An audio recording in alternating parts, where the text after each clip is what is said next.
अस्सलाम वालेकुम रहमतुल्लाहि वबरकातुहू। मौलवी हजरात, गुज़िश्ता रोज़ हमारे पास लेबर कॉलोनी के रिहाइश पजीर अवाम में से चंद लोग आए और उनके साथी साथ जो है उन्हीं के कुछ अरसे बाद इस रियासत के आज़ादी के पहले के जो सरकार थी, निज़ाम सरकार, उनके परपोते के बेटे भी आए जिनका नाम नवाब जावेद अहमद खान है। ये जावेद नवाब भी जो है उनके दो साथियों के साथ आए और लेबर कॉलोनी के कुछ रहायश पजीर लोग आए। इन सबका कहना ये हुआ कि भाई हमने जो है तो जैसे ही गवर्नमेंट ने कलेक्टर म्यूनसिपल कमिश्नर ने नोटिस दी कि तुम अपने मकानात को खाली कर दो, वैसे ही हम अपने इलाके के जो पब्लिक नुमाइंदे हैं, जिसमें आमदार है, खासदार है, मिनिस्टर है, इन लोगों से रब्ता कायम किया और उनको कहा कि भाई अब हम बेघर होने जा रहे हैं, हमारे मकानों को गवर्नमेंट तोड़ने वाली है, अब हमें इस मौके पर हमको साथ दे। लेकिन उन तमाम ने जो है तो अपने हाथ ऊपर कर दिए और हाथ साथ देने से इनकार किया। अब हमने क्या करना चाहिए, इसमें कानूनी जवाब क्या है? तो दोस्तों, मैं आपको ये बतला दूं कि ये जगह कल भी निज़ाम गवर्नमेंट की जो सरबराह थे नवाब मीर उस्मान अली खान साहब, उनकी सरफ़ ख़ास मिल्कियत है, ये हुकूमत की नहीं है। जब तक कि इस मिल्कियत को हुकूमत कानूनन एक्वायर ना कर ले तब तक कि ये हुकूमत की मिल्कियत है ही नहीं। और ना ही कलेक्टर हो या म्यूनसिपल कमिश्नर हो, इनको ये जगह लेने का कोई इख्तियार है, ये ले ही नहीं सकते। अगर 1 इंच भी जगह इन्होंने लिए तो इनके ऊपर कानूनी कार्रवाई होगी, ये उसके अंदर जो है तो गुनहगार साबित हो गए, कंटेम्प्ट ऑफ कोर्ट किया जाएगा। मैं इस मिल्कियत से मुताल्लिक चंद कानूनी नुकात आपके सामने रखने जा रहा हूँ। हमारा हिंदुस्तान 1947 में आज़ाद हुआ, लेकिन आज़ादी के बाद भी हमारा जो औरंगाबाद शहर है, ये शहर निज़ाम हुकूमत में था। 1961 में जब महाराष्ट्र कायम हुआ, उस वक्त हैदराबाद रियासत से हमारा मुल्क, ये हमारा शहर औरंगाबाद महाराष्ट्र में शामिल हुआ। 1961 तक के महाराष्ट्र हुकूमत का क़याम ही नहीं हुआ था, मुंबई राज्य था और मुंबई राज्य में औरंगाबाद नहीं आया करता था, ये हैदराबाद स्टेट में था। तो 1960 में हुकूमत ने इसको लेने का कोई सवाल ही पैदा नहीं होता। ये जो जगह है, ये जगह पूरी निज़ाम की सरफ़-ए-ख़ास प्रॉपर्टी है। और जब हिंदुस्तान आज़ाद हुआ और जब हिंदुस्तान आज़ाद होने के बाद हमारी रियासत महाराष्ट्र का क़याम 1961 में अमल में आया और उसी वक्त जो है कम पेश 1-2 साल आगे पहले निज़ाम हुकूमत ने सरेंडर किया और अपनी हुकूमत को हमारे हिंदुस्तान में शामिल कर लिया। और आज़ाद हिंद में जब वो शामिल हो गए, उस वक्त हमारे उस वक्त के पहले वज़ीर आज़म जनाब पंडित जवाहरलाल नेहरू और मीर उस्मान अली खान, इनमें एक एग्रीमेंट हुआ और उस एग्रीमेंट के ऊपर उन दोनों की भी दस्तखतें मौजूद है। उस एग्रीमेंट के मुताबिक ये जगह जो है, जितनी भी महाराष्ट्र में, आंध्र में, कर्नाटक में निज़ाम की सरफ़ ख़ास प्रॉपर्टी है, वो प्रॉपर्टी को महफूज रखने का काम हुकूमत का है। जब भी उनके विरसा आएंगे और वो अपना हक जतलाएंगे और अपनी विरासत साबित करके बतलाएंगे, तो वो जगह उनको देना ये गवर्नमेंट की जिम्मेदारी होगी। ऐसे जो है तो उनके एग्रीमेंट में लिखा हुआ है। उसके बाद जो है, जब 1961 में औरंगाबाद महाराष्ट्र के अंदर शामिल हो गया, तो उसके बाद 1963 में यानी कि 15/5/1963 को 25/5/1963 को पीडब्ल्यूडी ने कलेक्टर को एक लेटर लिखा, जिस लेटर का नंबर है 15/596/1। ये लेटर लिख के कहा कि ये जो मैदान में पड़ा हुआ है सरकारी जगह का, इस जगह को, ये जगह निज़ाम की सरफराज की जगह है और ये जगह हमको यहाँ पर गवर्नमेंट ऑफिसर्स के, गवर्नमेंट मुलाजिमिन के क्वार्टर बनाना है, इसके लिए ज़मीन हमको एक्वायर करके दो। लेकिन कलेक्टर के पास से कोई कार्रवाई अमल में नहीं आई। उसके बाद 6/6/1963 को लेटर नंबर 60/72, ये लेटर जो है तो एग्जीक्यूटिव इंजीनियर पीडब्ल्यूडी ने फिर दोबारा लैंड एक्विजिशन ऑफिसर को दिया, कलेक्टर को दिया और उनसे गुजारिश की कि ये जगह जो है हमको लीगली एक्वायर करके दो। लेकिन उसके बावजूद भी कोई कार्रवाई हुई नहीं। उसके बाद फिर तीसरा लेटर, और लेटर नंबर 25/18/7/3/1964 को एक असिस्टेंट कलेक्टर की जानिब से पीडब्ल्यूडी को दिया गया, कलेक्टर को भी दिया गया और इसको एक्वायरमेंट करने के लिए कार्रवाई करने के मुतालबा किया गया।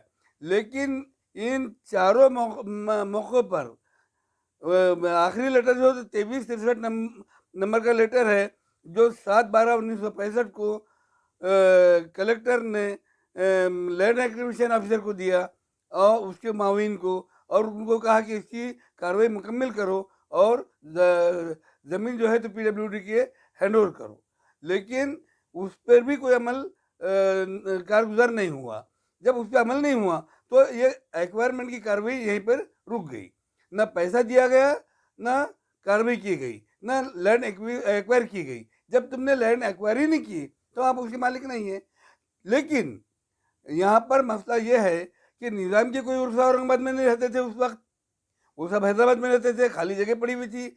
जैसे आजकल आम पब्लिक कब्जा कर लेती है खाली जगह पर, ऐसा गवर्नमेंट ने इस खाली जगह पर कब्जा किया और अपनी इमारतें बांध ली।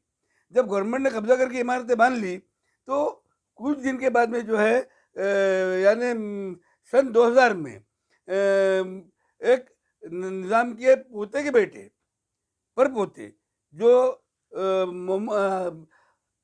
मीर मोहम्मद यूसुफ अली खान, ये उनका नाम है, ये औरंगाबाद आए। उन्होंने जो है तो अपने एक मुख्तार आम नाफिज किए और मुख्तार आम के ज़रिए से सीनियर डिवीज़न अदालत में केस दायर किया कि ये जगह हमारी है। ये जगह को अगर कभी गवर्नमेंट एक्वायर करना चाहे तो वो एक्वायरमेंट कानूनन करे और उसके बाद जो है ये जगह ले, वरना जगह हमको खाली करके दे। जब उनका वो मुकदमा 2000 में जब दाखिल हुआ तो उस मुकदमे के अंदर जो है उसका नंबर है RCS 350/2000। इस मुकदमे में ये मुकदमा जो है तो 2004 तक जारी रहा।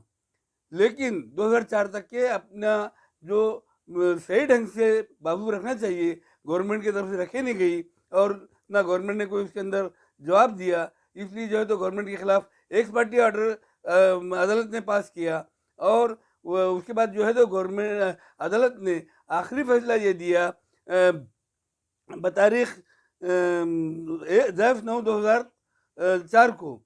10/9/2004 को जब अदालत ने फैसला दिया, वो फैसले में क्लियर कट लिखा हुआ है कि ये जगह जो है निज़ाम की जगह है, इस जगह को गवर्नमेंट ने कानूनन एक्वायर करना चाहिए।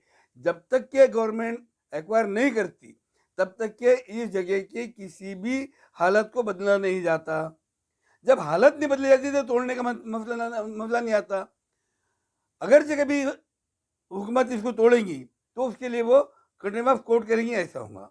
अब दूसरी बात मैं आपको ये बतलाता हूँ कि इस जगह पर जो है किराएदार रहने वाले हैं, जो सरकारी मुलाजिमिन हैं, वो किराए किसी को देते नहीं और गवर्नमेंट बोलती है भाई पैसा जो है तो हम देना किसके लिए, जगह खाली होती नहीं, जगह हमारे कब्जे में नहीं। इस झंझट में जो है गवर्नमेंट ने पैसे नहीं भरी, असल बात ये है उसके पीछे की। लेकिन वो लोगों ने जब गवर्नमेंट जब भी ये तोड़ने के लिए आई और कब्जा लेने के लिए आई तब जो है ये लोग अदालत में गए। कौन गए? माली की मक्का कोलों की लड़ाई, किराएदार और गवर्नमेंट ये आपस में लड़ रहे। ये आपस में लड़ रहे, ना ज़मीन इनकी है ना ये किराएदार ज़मीन मालक के है। इसलिए वो केस सुप्रीम कोर्ट तक जाने के बाद भी वो लोग केस हार गए। वो इसलिए हारे, क्या उनका मतलब बोलना क्या ये था कि भाई जिस तरह से बॉम्बे में गवर्नमेंट ने पीडब्ल्यूडी के जो क्वार्टर्स है वो क्वार्टर्स किराएदारों को दे दी, ऐसे हमको भी दे दे। लेकिन गवर्नमेंट के सामने एक बहुत बड़ा मसला है। गवर्नमेंट के सामने मसला ये है कि भाई जैसे पुलिस स्टेशन है, ये पुलिस क्वार्टर्स है, अब पुलिस क्वार्टर कल पुलिस बोलेंगे हम ये सब हमको दे दो, हमारे नाम पे कर दो। एमएससी वालों के क्वार्टर्स है, वो बोलेंगे हमको दे दो। हाँ, इरिगेशन वालों के क्वार्टर है, वो बोलेंगे हमको दे दो। तो गवर्नमेंट बना के यार इनको दे देंगे ना, आने वाले किराएदारों को, आने वाले मुलाजिमिन को कहाँ से देंगी? ये मसला गवर्नमेंट के सामने है। और ये चीज़ को गवर्नमेंट ने पेश किया सुप्रीम कोर्ट तक के, और सुप्रीम कोर्ट में जो है इनके किराएदारों के और मुलाजिमिन के खिलाफ केस होते रहा। अब यहाँ पर गवर्नमेंट बता रही किसका, वो किराएदारों का, यानी वो केस कोलों से जीते हुए है, माली से नहीं जीते। माली तो मालिक है, माली मालिक होता, वो किराएदार नहीं रहता। तो वो जो है मक्का उसकी है, लेकिन ये लड़ने वाले दोनों भी कोले हैं। ये दोनों मिलके जो है आपस में लड़े, वो जो फैसले है वो यहाँ पे बतला रहे। उसके बाद में 2016 में भी जो है मीर उस्मान अली साहब ने, मीर यूसुफ अली खान साहब ने एक केस और दाखिल किए थे उनके जीपीए जनाब रफ़ीक अहमद साहब के ज़रिए से। लेकिन उस केस में क्या हुआ कि वो केस में भी गवर्नमेंट ने खाली अपना स्टे दाखिल करी और अपनी कोई बाबू बरोबर रखी नहीं। और उस दौरान में जो उनके जीपी होल्डर थे जनाब रफ़ीक अहमद साहब, तो उनका अनफॉर्चुनेटली एक्सीडेंट हो गया, और एक्सीडेंट में वो जख्मी होने की वजह से उनकी वो हालत नहीं थी कि अदालत में जाके पेशी को हाजिर रह सके। इसलिए उन्होंने अदालत को एक लेटर दिया कि भाई अब जो है मेरी हालत वो नहीं है कि मैं जो है केस लड़ सकूं, इसलिए जो है ये केस मुकदमा बंद करने के लिए हमको इजाज़त दी। इस पर जो है अदालत ने अदर सेट टू से किया, गवर्नमेंट से अपनी वजूहत मांगी कि भाई तुम कुछ वजह बताओ कि इनको हमने विड्रॉल की इजाज़त देना या नहीं देना, क्यों तो आप उसके अंदर एक पार्टी है। लेकिन गवर्नमेंट वहाँ पर भी जवाब देने में फेल रही, और अदालत ने उनको वो मुकदमा वापस लेने के लिए इजाज़त दिया, जिसका असर कहीं भी नहीं आता। इसलिए नहीं आता कि जिसने दाखिल किया उसी ने वापस लिया। वापस लेने की वजह भी सामने है, और बल्कि कोर्ट ने उनको इस शर्त पे दिया कि तुमको दोबारा मुकदमे में हाजिर होने का इख्तियार हासिल होगा, दोबारा एक दाखिल करने का इख्तियार हासिल होगा, यानी उनके इख्तियारात भी नहीं रोके गए। तो ऐसी सूरत में ये फैसला कोई गवर्नमेंट के फेवर में फैसला ऐसा बोलते नहीं आता। अब यहाँ पर मसला ये है कि जब सीनियर डिवीज़न अदालत ने 350/2000 इस मामले में 2004 में फैसला दिया, वो फैसला आज भी कायम है।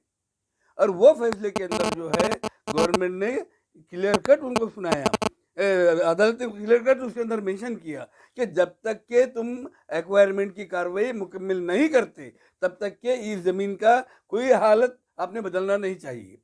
अब मेरे भाई इसके अंदर आगे दूसरा मसला एक है, वो मसला ये है कि जब ज़मीन मेरे को मिल रही नहीं, मैं इसका मालिक नहीं है साबित नहीं कर सकता, तो फिर कुछ ना कुछ बहाना ढूंढना चाहिए। तो हुकूमत ने एक नया बहाना ढूंढी। हुकूमत ने बहाना ये ढूंढी, और यही बहाना वो सुप्रीम कोर्ट तक भी लेके गई कि ये जो ज़मीनात है, ये जो इमारतें हैं, ये इमारतें बहुत पुरानी हो चुकी है, और इसलिए अब इनको डिमोलिश करना ज़रूरी है, इसमें लोगों की जान का डर है। तो ऐसी सूरत में अदालत उनको फैसला दे देती, और अदालत ने अभी तक फैसला दिया है। लेकिन इसके अंदर बात यह है कि अगर ये जो बोलना है इमारतें खस्ता हो गई, तो खस्ता हालत को डिसाइड करने वाले एक पार्टी अकेली नहीं हो सकती। तुम कुछ भी बोलेंगे तुम्हारे बचाव में। इसके लिए जो है तो प्रतिपक्ष जो है, जो ज़मीन मालक है, उनकी जानिब से ये मुद्दा सामने लाना चाहिए कि अदालत के सामने कि ये जगह हमारी है, हम इसको तोड़ेंगे, हम इसको निकालेंगे, और अगर खस्ता हालत में हो गई होंगी तो। लेकिन इसके लिए एक कमीशन अपॉइंट करने की डिमांड करना चाहिए। कमीशन अपॉइंट करने बाद में कमीशन के में कौन लोग होंगे, एक जो है ज़मीन मालक के इंजीनियर रहेगा, दूसरा इंजीनियर गवर्नमेंट का रहेगा, तीसरा इंजीनियर कॉरपोरेशन का रहेगा। इसी तरह से इनका एक वकील रहेगा, उनका एक वकील रहेगा, उनका एक वकील रहेगा, ऐसे 6 लोगों का जो कमीशन रहेगा। ये कमीशन के मुश्तरका निरीक्षण से, मुश्तरका इंस्पेक्शन से ये तय किया जाएगा कि ज़मीन, ये जो इमारतें हैं, ये इमारतें जीर्ण हो गई है या नहीं हुई, ये टूटने के काबिल है या नहीं है, ये किसी की जानलेवा है या नहीं है, ये वो कमीशन तय करेगा। और कमीशन रिपोर्ट अपना अदालत को देगा, और ये पूरे हक जो है तो अदालत को है, किसी कलेक्टर या कमिश्नर को नहीं है। उन्होंने बिल्कुल आने ही नहीं चाहिए बीच में। वो अगर आते हैं तो उनके ऊपर कंटेम ऑफ कोर्ट किया जाएगा, और ये कंटेम ऑफ कोर्ट की कार्रवाई जो है तो खुद जो ज़मीन मालक है उनके विरसा की जानिब से की जा सकती है। लेकिन अगरचे कभी इन किराएदारों को ये ज़मीन चाहिए तो उन्होंने जो निज़ाम के विरुद्ध उनसे खरीदना चाहिए। गवर्नमेंट को अगर चाहिए तो गवर्नमेंट में लैंड एक्विजिशन की कार्रवाई, जैसे कि कोर्ट ने हुक्म दिया कि भाई लैंड एक्विजिशन की कार्रवाई करे अगर तुमने लेना नहीं, लोगों को खाली करा दो छूटने का डर है तो, लेकिन कार्रवाई मुकम्मल करो पहले, और कार्रवाई मुकम्मल करने के बाद ही तुम उसका ज़मीन को जो है अपने कब्जे में लो। जब तक कि तुमको 1 इंच भी ज़मीन लेने का हक नहीं है गवर्नमेंट को, ना कलेक्टर को है ना कमिश्नर को है, वो ले ही नहीं सकते। अगर लेंगे तो गुनहगार साबित होंगे, वो कंटेम ऑफ कोर्ट करेंगे। और अगर कभी गवर्नमेंट ही अदालत के हुक्म को नहीं मानेंगी तो फिर आम पब्लिक कैसी मानेंगी? गवर्नमेंट को चाहिए कि अदालत का जो हुक्म है उसको जो है तो उसका आदर करे, उसकी इज्जत करे और हुक्म के मुताबिक काम करे। इतना कहते हुए मैं अपने अल्फाज खत्म करता हूँ। खुदा हाफिज़।